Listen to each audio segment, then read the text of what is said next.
పశ్చిమ గోదావరి జిల్లా పాలకొల్లులో అంబేద్కర్ జయంతి ఉత్సవాలు ఘనంగా జరిగాయి. అంబేద్కర్ విగ్రహానికి పూలమాలలు వేసి నివాళులర్పించారు మంత్రి నిమ్మల.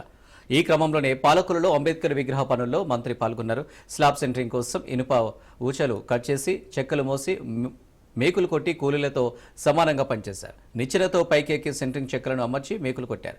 మేసులతో కలిసి కొలతలు కొలిచారు. దీంతో గ్రామస్తులు అంబేద్కర్ పట్ల చూపుతున్న అభిమానాన్ని చూసి అభినందించారు. అంబేద్కర్ స్ఫూర్తితోనే తాను రాజకీయాల్లో అడుగుపెట్టానని, అందుకే 2014 నుంచి 2019 వరకు ఏడాది పొడవునా అంబేద్కర్ జయంతి ఉత్సవాలు ఘనంగా నిర్వహించామన్నారు.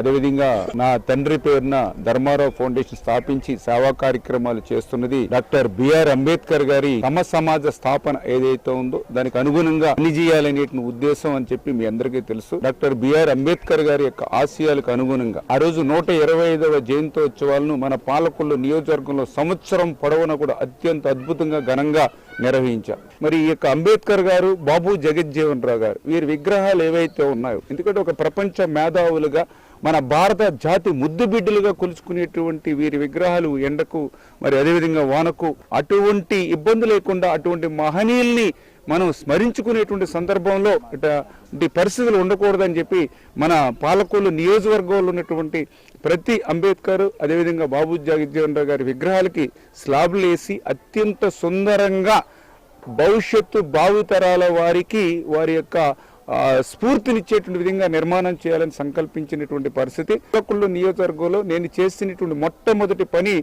ఆర్యపేట గ్రామంలో ఉన్నటువంటి అంబేద్కర్ జగజ్జీవన్ రావు గారి విగ్రహాలకు సంబంధించి మరి ఆ స్లాబ్ నిర్మాణ పనులు చేయడమే కాదు, నా సొంత ఖర్చులతో దానిలో నేను శ్రమదానం కూడా చేసి ఆ పనులను నేను ప్రారంభించాను మొట్టమొదటి పనిగా.